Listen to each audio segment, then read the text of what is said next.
that means is that to our Peruvian family, some of you are probably going to be late, but don't worry, they'll be here before the food shows up. To our Nepalese friends and family, I'd love to say, I hope correctly, Tapai Haru Sabila Hardak Swagat Sa, which translates to a warm welcome to you all.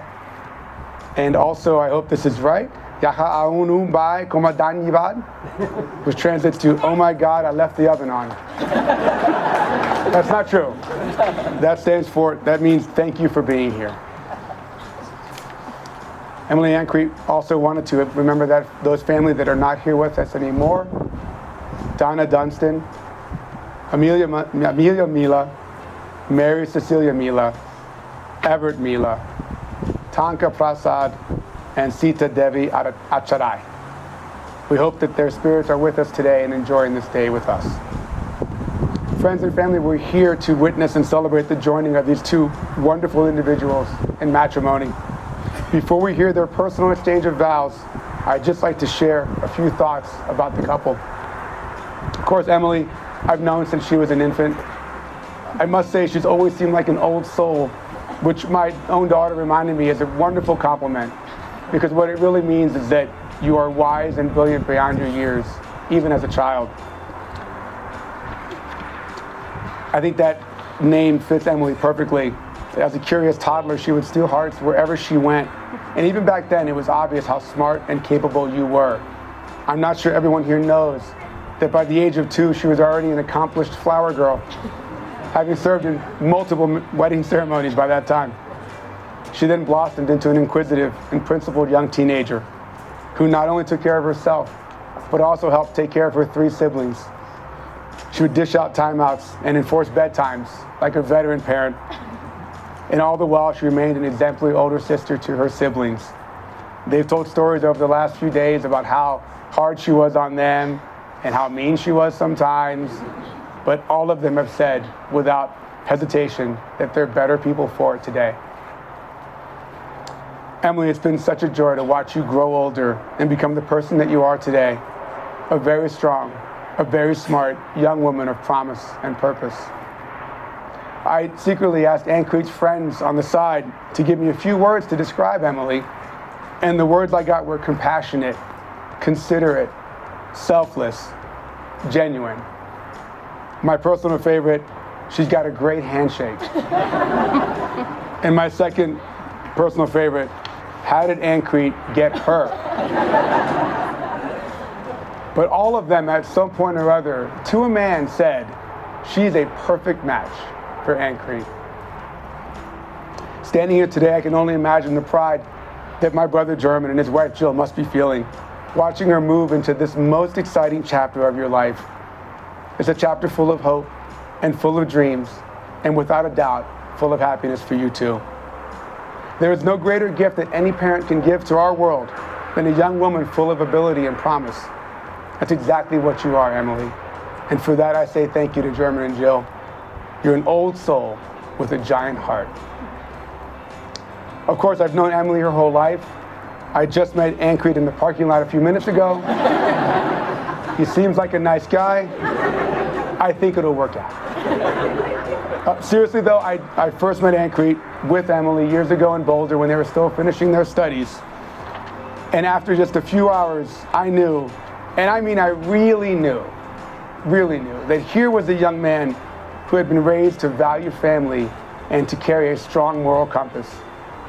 He truly embraces these principles in everything he does. In our first meeting, he was incredibly respectful to me, although I hadn't done anything to earn it. He gave me his time without me asking for any of it. And he gave me his friendship without reservation. He didn't even laugh at me when I ordered pink beer by accident that first time in the brewery. Instead, he drank it with me. What a guy. I was not lucky enough to have known Ankrit as a child, but I'm so lucky today to have him join our family and hopefully enjoy spending time with you for the next 50 years. I also asked Emily's friends for some words to describe Ankrit. I probably heard compassionate and kind 100 times.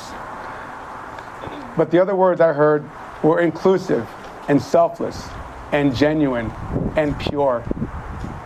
Nita and Chatra, Your son carries with him the love and support that you've given him over these years. But beyond that, he takes that love and support and he gives it freely to anyone he asks, anyone he meets, and anyone who asks, even those who may not deserve it. I've never met a young man who is more giving of himself or more mature beyond his years than Ankrit is. And I want to personally thank you for sharing him with our family. And thinking about these two as a couple, I was struck by the words that their friends used and how many of them were the same: selfless, inclusive, and compassionate, that they each used to describe the other. And in my own time with them, I've seen them share some of the strong foundations that frankly you need for a successful marriage. Mutual and deep respect for each other, a sincere support for the other's goal, a deep love of family, and a strange but passionately shared contempt for Patrick Mahomes. There's a saying we've all heard in our lives that you can't choose family, but that's only partially true. You get to choose the person with whom you want to start a family, and you get to choose the person with whom you want to share your love, and you get to choose the person to whom you make the ultimate commitment. And the simple truth is, the two of you could not have made a better choice than you have. Since they're both so inclusive, we did ask for some comments from the audience in the last few days and some suggestions about secrets or tips for a happy and successful marriage. Many people wrote, "Don't go to bed angry," and maybe more people wrote, "Emily is always right." Strangely, nobody wrote, "Ankrit is always right," but I assume that was lost in translation somewhere in the pages. But the phrases that really struck me were, approach your union with gratitude. Always remember, if it's important to him or her, it's important to you. Cook and clean together as much as you can. It's all about love, so keep it growing. Emily and Ankrit have written their own vows to exchange, and we'll move to the vows and the exchanging of the rings as well. Just a couple of comments about the rings. It is a powerful symbol. It's a time-honored tradition, and it crosses all cultures. The wedding ring is a symbol. It's unending. It's complete. It's unbroken, that the way your love is for each other. It has no beginning. It has no end. And therefore, it is a wonderful symbol of your eternal love for each other. And I'm happy with the rest of you to listen to Ankrit and Emily exchange their vows before we exchange the rings. This will be the first time Ankrit gets to go first.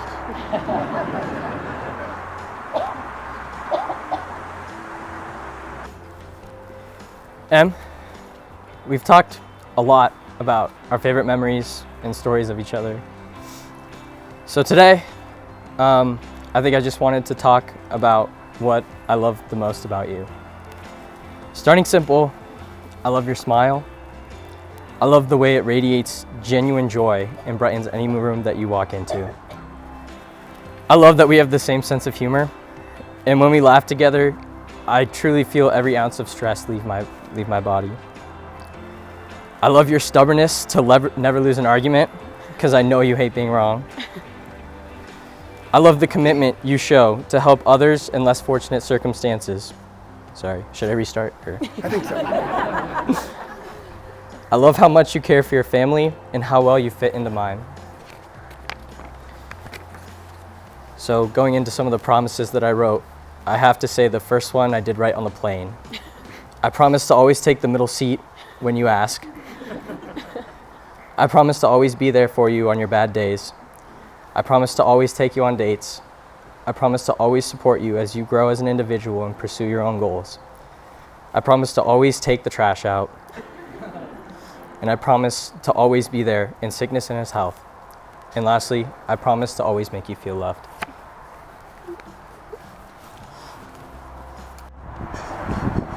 We get to hear all of Emily's vows. Oh, yours were really good. Okay. Anyone who knows Ankrit knows that it is impossible not to love him entirely. Despite how much we've changed from the 17-year-olds who met at my sister's soccer game, our love and relationship has always felt really special. Over the last 6 years, you have always asked me how my day is and listened to every rant that comes with it. You've always made me smile, no matter how sour my mood, which I will admit is really hard with my attitude. You're always patient with me and show me peace when life is crazy. Ankrit, you are my true home and my best friend. I can't thank you enough for the love we have found together and for the lifetime of love we still have yet to share. So today I promise to always ask about your day. I promise to always give you a reason to smile, even on bad days. I promise to hold your hand when life gets crazy. Lastly, I promise to make you feel as special as you make me feel, and to love you in the beautiful way you love me.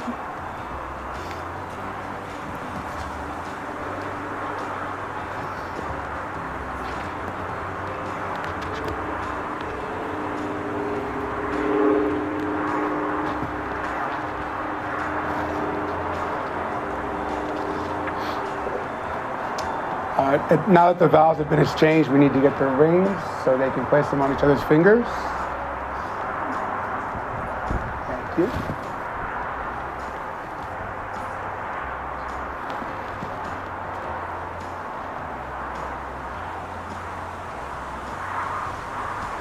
In closing, I would just like to share a quote. Oh, please, it's fine.